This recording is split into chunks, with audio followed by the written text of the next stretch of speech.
Hi everyone, কেমন আছো সবাই? মোস্ট ডায়েরি নতুন ব্লগে সবাইকে স্বাগত জানাই। আশা করি আপনারা সবাই ভালো আছেন।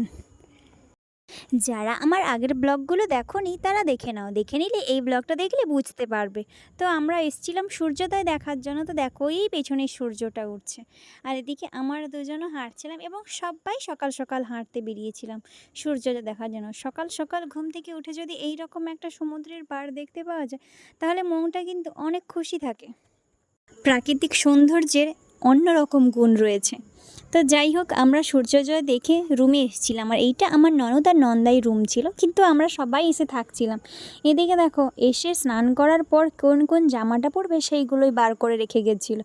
আর ওদিকে দেখো আমার বাইরে শাশুড়ি মা রেডি, আর আমরা না যেই পোশাকটা পরে এসছিলাম সেইটা পরেই স্নান করছি, কারণ এটাও তো এখানে ধুতে হতো, কিন্তু এখানে মেলানোর তেমন একটা জায়গা নেই, যদিও ছাদ ছিল, তাও আমরা এই পোশাকগুলো পরেই কিন্তু স্নানের জন্য চলে যাচ্ছি। আর এদিকে দেখো, আমরা সবাই মিলে ডাব খাওয়ার জন্য এসেছিলাম। সমুদ্র সৈকতে আসবো আর ডাবের জল খাবো না, এটা কি হয়? তার জন্য কিন্তু আমরা এসেছিলাম। এবং আর এই চশমাটা যে দেখছো, এটা কিন্তু আমি একটু আগেই কিনেছি, প্রায় 150 টাকা মতো নিয়েছে। আর আমরা এখানে এত মজা করছিলাম কি বলবো, আর সঙ্গে ছিল আমাদের গরম বালি, যেটা পা দেওয়াই যাচ্ছিল না একদম। বলবে হ্যালো গাইস, দেখো রোদে ছবি তোলা সীতার অগ্নি পরীক্ষা নয়, এখানে হচ্ছে শুভঙ্কর পাত্রের অগ্নি পরীক্ষা। মিঙ্গি হাই করো, হাই।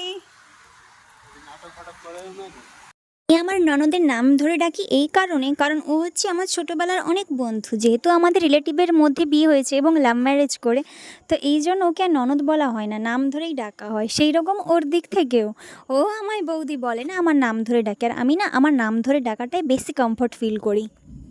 আর এদিকে আমার ভাগনা, সেও কিন্তু সেই মজা করছিল সমুদ্রের পাড়ে এসে। সবারই মনটা অন্যরকম।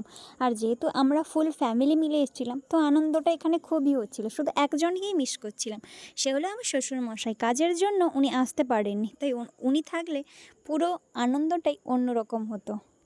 উনি এখানে না থাকার জন্য মনটা একটু কোনো না কোনো দিক দিয়ে খালিই লাগছিল। আর এদিকে দেখো, আমার বাবা দৌড়ে দৌড়ে আসছিল, কারণ ওনার জামাই আর আমার নন্দাই দুজনে মিলে ডাব নিয়ে এসেছিল। ওরা কিন্তু আগে থেকেই চলে এসেছিল। আমার মা, 2 মা আর বাবা, ওরা কিন্তু আগে থেকেই ওদেরকে পাঠিয়ে দিয়েছিলাম যে তোমরা যাও, আগে ঘুরে নাও, তারপর আমরা যাব। কারণ যেহেতু আমরা সমুদ্রে ফোন নিয়ে স্নান করতে পারবো না, ওদের হাতে ব্যাগটা ধরিয়ে আমরা নামতাম, তাই জন্য।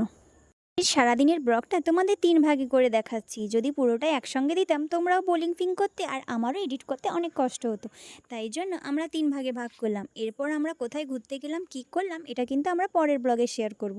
এখানে অনেক ছবি নিয়েছি এবং সমুদ্রে অনেকক্ষণ স্নান করেছি। সমুদ্রের জল থেকে কেউ উঠতে চায়নি, কারণ এত আনন্দ হচ্ছিল সবার। কিন্তু কি হবে, আমরা খুব 2 দিনের জন্য এসেছি, আরও বাকি জায়গাগুলো ঘুরে দেখতে হতো, এই জন্য।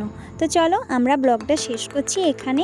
যারা যারা চ্যানেলটা সাবস্ক্রাইব করোনি, প্লিজ চ্যানেলটা সাবস্ক্রাইব করে পাশে থেকো, এবং যারা ফেসবুক থেকে দেখছো তারা প্লিজ আমার পেজটাকে ফলো করে দিও। তো চলো ফিরবো নতুন একটা ব্লগ নিয়ে, ততক্ষণ তোমরা ভালো থেকো, সুস্থ থেকো।